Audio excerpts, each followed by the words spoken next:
Hello, my name is Dr. Stephen Mulholland and welcome to the In-Basics BodyTite training DVD. We're going to go through the steps and processes that one needs to consider when doing a BodyTite treatment, a radiofrequency assisted liposuction.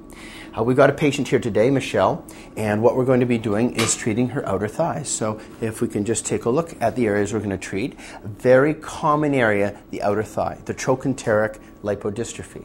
We're going to treat both trochanteric lipodystrophies today.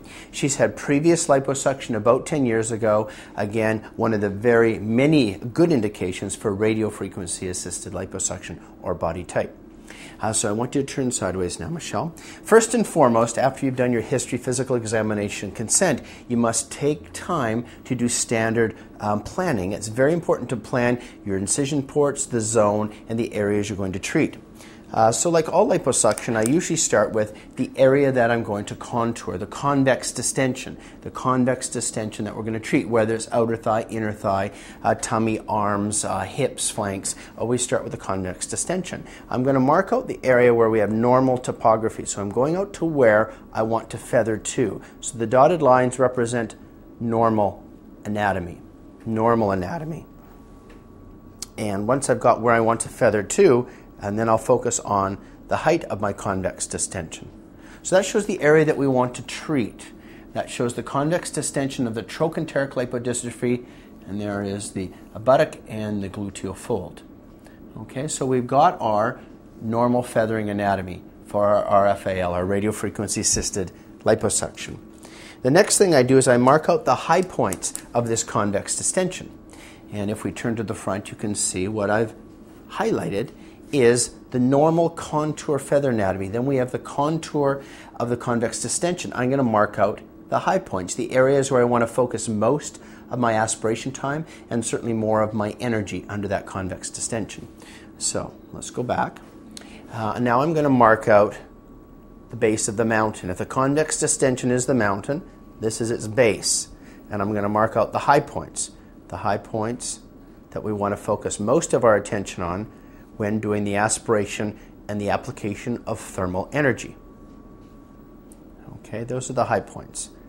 All the other zones here, we're feathering down to the base of the mountain and then out to the black dots, which represent our normal contour anatomy. Okay, so now we've got the high points. Now, if this was standard SAL, suction-assisted lipoplasty, this would be what I would do for markings. But because we're doing energy-assisted, we're going to be applying a thermal experience to the skin to optimize the contraction. We have to plan out our thermal zones very carefully. So the area that we have here now is our area we want to apply some thermal energy.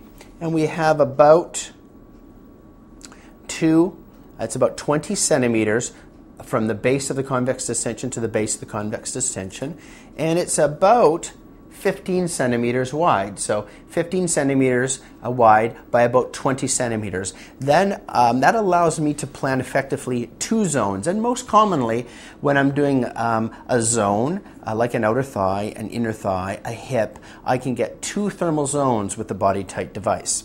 And so the zones I'm going to divide in half, and we'll get their approximate measurement. And you'll see that the ergonomics of the handpiece allows that effectively. So we want two zones that we're going to apply our energy to.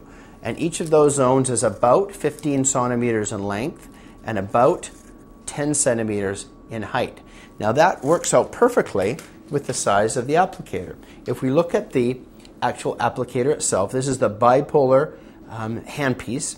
There's the external electrode and the internal electrode. We can control the depth, and we'll get into that when we do the treatment. But as you see, this length right here is about 18 centimeters, or let's just say 15 centimeters or so, 15 to 18 centimeters, because you can't always get right to the hub. So about 15 centimeters, and from the standard incision port, we'll talk about how to select your ports, you can get to the end of this distension, this convex distension. If we can center that in the screen, that would be a little more effective. Excellent. We can get to the end of this entire area with this applicator. So this allows me to divide my zone in half, where I've got an upper half and a lower half. Each half is 15 centimeters by about 10 centimeters, and I should be able to, with this very efficient RFAL system, apply optimal thermal experience to pre-liquefy the adipocytes, to coagulate the blood vessels, and to provide a collagen stimulation, a skin contraction to that entire area. So uniformity, speed, efficacy, and safety are some of the features of this device, and this is my plan for my thermal experience on that fat.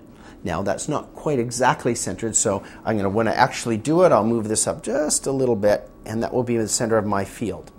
So I've got field number 1 and field number 2, and each one is about 15 by 10 centimeters. And most zones that you're treating, this will be about half of what you're going to treat. This will be about half of what you're going to treat. One zone and a second zone, and that would apply for a hip, an inner thigh, an outer thigh, half of a lower abdomen would be a standard zone, allowing this RFAL handpiece to do that. Now, once you've got your plan for the thermal zone, you've got to think about the port and how you're going to access these zones without getting a heat buildup. And if you watch this device in action when we're going back and forth, the energy is between the tip of the internal electrode and passes to the external electrode. And if we're not careful, if we keep coming back to the same spot every time we go back and forth, the tendency is wanting to come back to the same point, and that will lead to a heat buildup. We want to strategically plan our incision port and accessing this fat so that as we draw back in the to and fro motion, this tip ends up coming back to a different point each time. So like a zigzag motion where the end of the to and fro motion gives a wide field so you don't get a single hot point. And I'm going to emphasize that during the treatment because this is such an efficient heating system. You have to think about things a little differently than you would with weaker heating systems like laser-assisted lipolysis or ultrasound-assisted. And so let's turn right around. The intertriginous zones are often ideal for ports. So if we turn slightly, you can see there is our convex distension we're going to treat.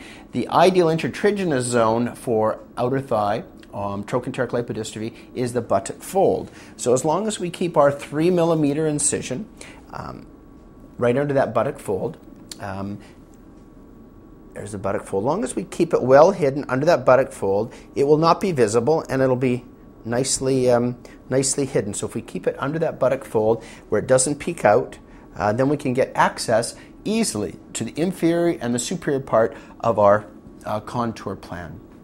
So that's the intertriginous incision. Now, occasionally you'll have large areas where you need a second port to access. The outer thigh usually isn't one of them, but the abdomen, or sometimes if you've got a large flank or hip, you need a second access port, a 2 to 3 millimeter stab incision. And we'll go over that during the active live treatment.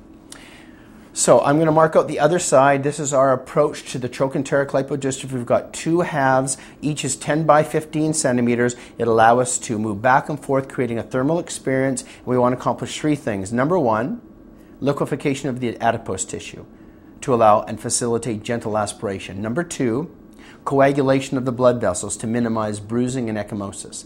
And number 3, we want to get a good thermal stimulation to the subdermal and subcutaneous soft tissue matrix. So we want to get that temperature up to 40 to 42 degrees on the epidermal surface. If you get to 40 degrees, that means the subdermal and subcutaneous space is about 50 degrees, and that's enough for collagen stimulation and is proven to be efficacious for thermal contraction of soft tissue. So those are our 3 goals: a gentle treatment, less bruising, less ecchymosis, and skin contraction. So what we're going to do now is our patient is then going to be prepped and draped, and we'll go into the next phase, which is port decision and tumescent infiltration.